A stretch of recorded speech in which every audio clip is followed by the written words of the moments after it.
Hey guys, welcome back to the channel. Behind me, I got a 98 Dodge Dakota.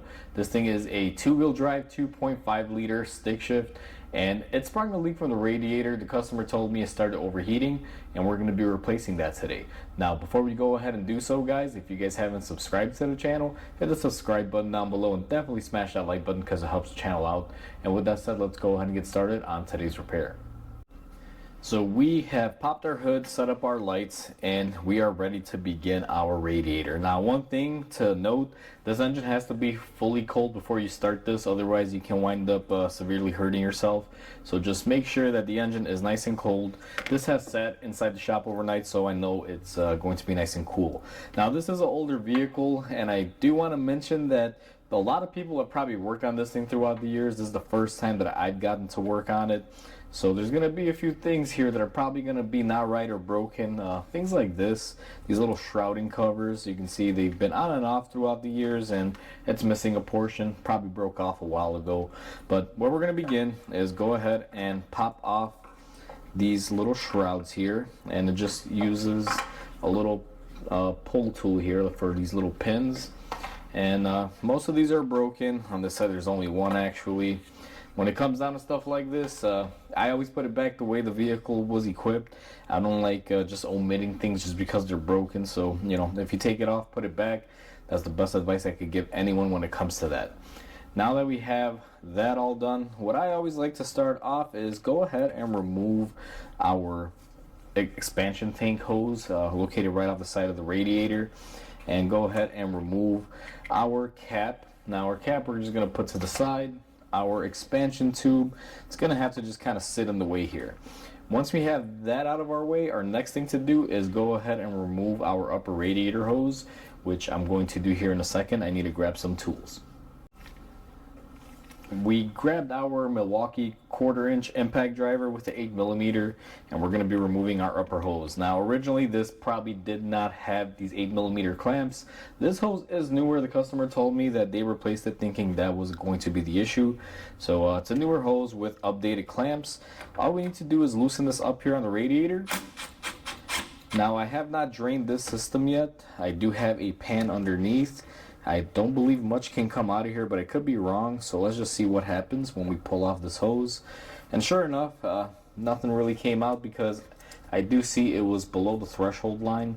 I'm going to take this upper hose and just go ahead and put it off to the side there, tuck it. And now we have some access for our systems here.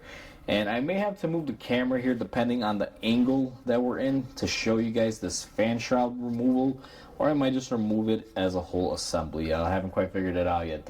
But now that we've made ourselves the room here, I'm going to get you guys zoomed in and explain a few things on this particular engine, because it's not going to be like a normal radiator that you would typically replace, because this is a manual transmission, so we do not have a certain cooler in place for the transmission.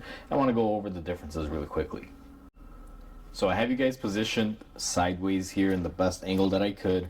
Unfortunately, I don't have my little engine stand tripod with me today. But either way, you guys can see we have our fan assembly here. It's pretty standard. I really like older cars because they give you so much room to work on. This is going to be real easy to take off.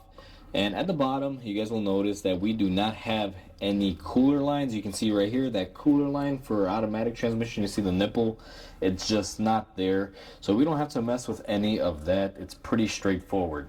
Now, one thing, while I do have the camera set up in this angle, I don't know how well you guys are going to see it, but maybe I can position you down here a little bit more.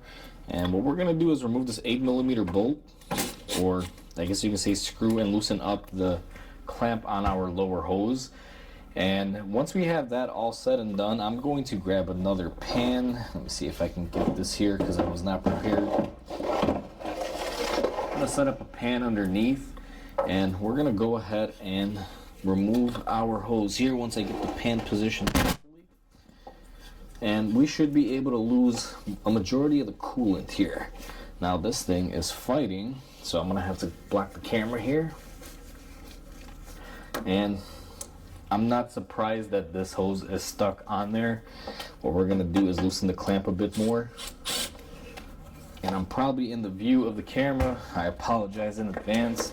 So when we get a hose that does not want to come off, You want to get that clamp off all the way, grab some pliers, and what you should be able to do is spin it off just like this. Now you got to be careful, don't damage the hose, but you guys can see right there we were able to break free the stiction, and it should let loose right about now. Just like that. Now I'm going to position my hose right up underneath where the drain is, and we're going to let this thing drain out, and I'll bring you guys back in once we have all the fluid out. While we're waiting for the fluid to run out of it, I figure we could remove this fan out of here, and it's going to be quite simple. We should have one connector right down here at the bottom. Going to go ahead and disconnect that, set it up out of the way. And up top here you have these little clips that hold it into place. Now these are extremely sharp, you want to be careful. I'm going to use the trim tool that I used earlier. Let me see if I could get this hose out of the way here. And what I'm going to do is just gently pop these up. They basically just slide into place like that. And there's going to be two of them, one on each side. Let's go ahead and remove this other side here. See if we can get it off a little bit easier. Be very careful not to fling these throughout the shop because they are susceptible to flying, so you want to be very careful. Now my technique using that on this side is not working, so I'm going to go ahead and grab my little pocket screwdriver, see if I can just drive this clip up. Sometimes they will be stuck, but we're able to get them off. There's two of them, one on each side. Once you get that off, now this is where it's super easy. Just push it back and slide it up. This is why I said earlier I love working on these older cars like this. They give you so much room. This particular configuration, the four-cylinder is just, there's so much room here. They really give you a lot of work area. They definitely don't build them like this anymore. There's always no room on these newer cars, so working on something like this every once in a while, it's actually pretty nice, I must admit. But now that we got that out of the way, it is time to loosen up our radiator. Now I'm going to minutely adjust my camera here so you guys can get a better angle. To remove our radiator, we're going to have two bolts that are holding it in, and they are going to be, I believe, 10 millimeters. We have one here and we have one right up here. Now on this one that's by the reservoir, what you're going to notice is that it's kind of in the way, and let me see if I can get a little bit better zooming angle. Here's the bolt and here's the reservoir, so this may be in our way. We may have to remove the bracket, but let's see what happens. Now I'm going to remove our first ton. And be careful when removing these because they do have potential to break, but we're going to remove our bolt, and there is a little space here. You want to be able to save that. Make sure you don't break that or drop it because it'll help space the radiator out. And in this scenario with my extension, it looks like we are just barely about able to make it. So we're going to go ahead and remove it. On your car, if you can't get your tool in there, you may have to remove this power steering reservoir and or bracket. But like I said, we were able to remove ours and we saved our little spacer. I just put it with the bolt so that way we can keep track of it much more easier. Now one thing that I'm going to do before I pull this radiator out, I see that this has these little support bushings. I always like to remove these. Sometimes your radiator may or may not come with these, so it's good practice to pull them out just in case and set them to the side. Now I have not opened up our new radiator yet. It may have them, it may not have them, and you're gonna have these bushings on the top and on the bottom. But what we're gonna do is go ahead and lift on up and pull up on our radiator and remove it out of the way. Now down here you guys will see we have these support bushings that are on here, and these are actually kind of stiff, and I know this radiator has been replaced before, so these may have come with the old radiator. Now again, I am not sure if they come with it or not. I guess I could check, but I also would like to remove these just in case, because even if the new radiator comes with it, I like taking off stuff like this that would normally go in the trash and saving it. You may run across a car that doesn't have this and you need it, or you lose one, so if you're gonna just wind up throwing it away, you might as well just go ahead and grab it and save it. So we're going to remove our second one here, and all they are is little plugs. They have one end that supports the radiator and one bigger end that goes into the body. It's basically an isolator, all in all, to put it in simple terms. And we're going to go ahead and take our radiator out, and we're going to move it to the side here. Make sure it's fully drained so you don't spill all over the place. Now that we have that out of the way, figure I could zoom you guys in here and show you how much room we have, and that's the end result that we have left. Now you see these little holes here, that's where the radiator is supported. Now this model came in V6 and 4-cylinder. You can see you got one there and one there. We are using and utilizing this hole because this other one would be for the larger radiator for the V6. So there may be possibility to expand this system and make it actually a little bit of a better cooling system with a bigger radiator from the V6. However, I'm not too sure. I don't know if anybody's out there modifying these. So I ordered whatever the VIN number called for. So let's go ahead and get our new radiator. So now we are ready to install our radiator. What we're going to do is very gently take it and pick it up and place it into our engine bay. Now this part of it, you got to make sure you line up those rubber grommets and push it into place, and we should be good right there. Now one thing I want to make sure you guys are aware of, we had this spacer before we put in our bolt. This goes in between the frame or the radiator support and the radiator to help space it out.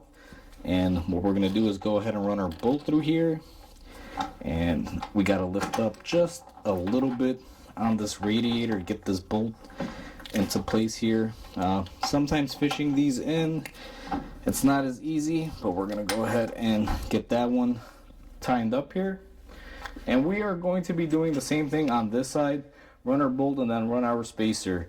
Now I'm going to go ahead and do that and get our radiator tightened up, and I'll be right back with you guys. We have our radiator tightened up, and one thing I forgot to mention is that when you tighten these, make sure that you're using a manual wrench, not an impact driver, because if you over impact this, you could wind up breaking the plastic here on the radiator, possibly cracking it or making this radiator trash. So just be careful.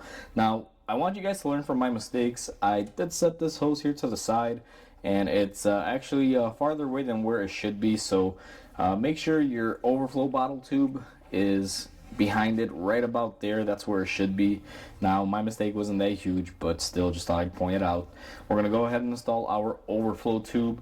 One thing that I always like to do is that this overflow tube has a little bit of wear on it. I'm gonna take a zip tie and sort of use it as a clamp. Now you don't need to use a clamp here. If you have a small clamp to do so, by all means go ahead. I find that a zip tie will do the same job. It'll hold it on there, especially for something that originally shouldn't have a clamp on there even to begin with. I just like using it as insurance because rubber does age. This vehicle is older, and there's just a little bit of cheap insurance, making sure that this doesn't pop off, cause a leak, and have the customer come back running in here, yelling or screaming, saying that there's an issue.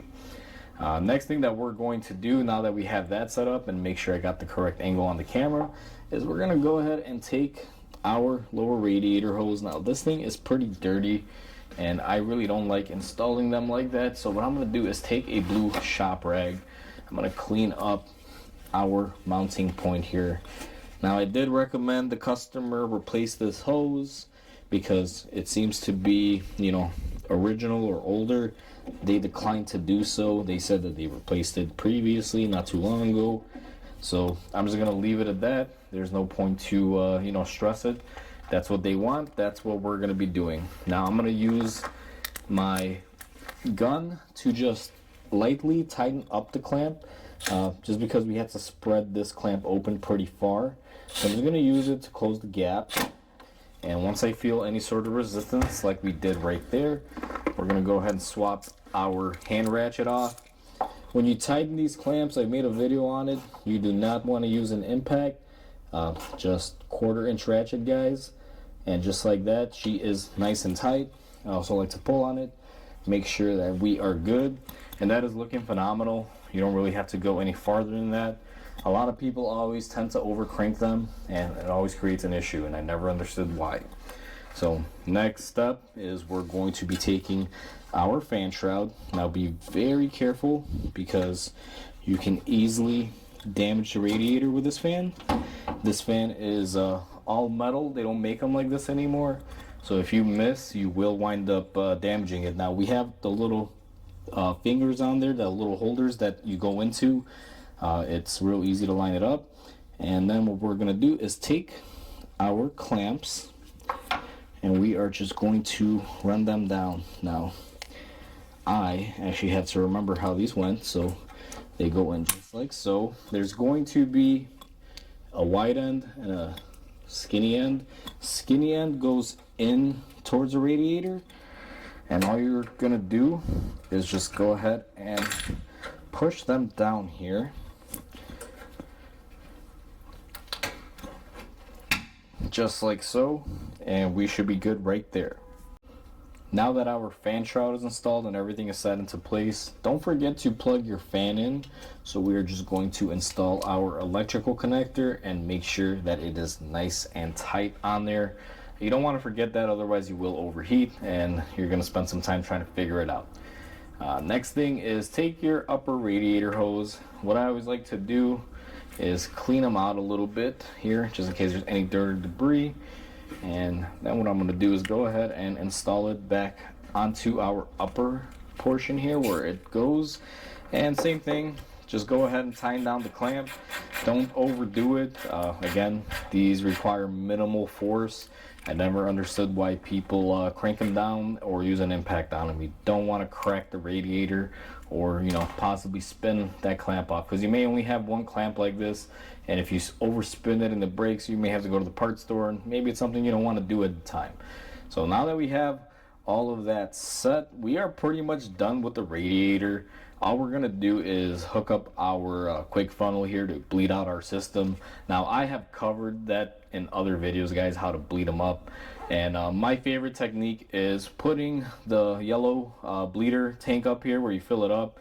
And you know, it's just easier. It does take a little bit of time, but you can ensure that all of the fluid comes out. So now that we have that all installed, that's our next step. I'm not going to cover it in this video. This video is just to show you guys how to replace the radiator. If you guys want to see how to bleed a cooling system, I do have a video on that. So we are pretty much done with this radiator, and we are ready to fill it up and ship it on back to the owner. Now, one thing that I do want to mention that I haven't installed yet, because I do want to kind of fix it up for the guy, is that little plastic piece that was here, the little, I guess you can say, cladding. I'm going to pop all of these off, and I'm actually going to try to make that work a little bit better, and I don't want to cover that in the video. So that is one piece that we have left off, but I'm going to be working on that while I'm bleeding the cooling system. So just thought I'd mention that for those of you that might say, hey Mike, you're not done yet. I've not forgotten about that piece. It will be going on. But overall, that's how you replace a radiator on these trucks. So we are all said and done. That's how easy it is to replace a radiator on these 4-cylinder Dodge Dakota trucks. Now I know there's not going to be a lot of these on the road, but I still wanted to cover this video because there's still a few good old trucks like this roaming around, and people may need the guide. Now overall, this radiator, out of I guess you can say hardness level, with it being a manual transmission, is actually about a 1. Very simple, very easy to do. This job all in all took me about, I want to say, 20 to 30 minutes in all for the, you know, manual labor, and then obviously we have to bleed a cooling system, and that's a little bit of more time, but overall it shouldn't take you more than about an hour to an hour and a half. So hopefully you guys enjoyed this video. Please comment, like, and subscribe, because it definitely helps the channel grow. Hope you guys have a wonderful day, and I'll catch you guys on the next video.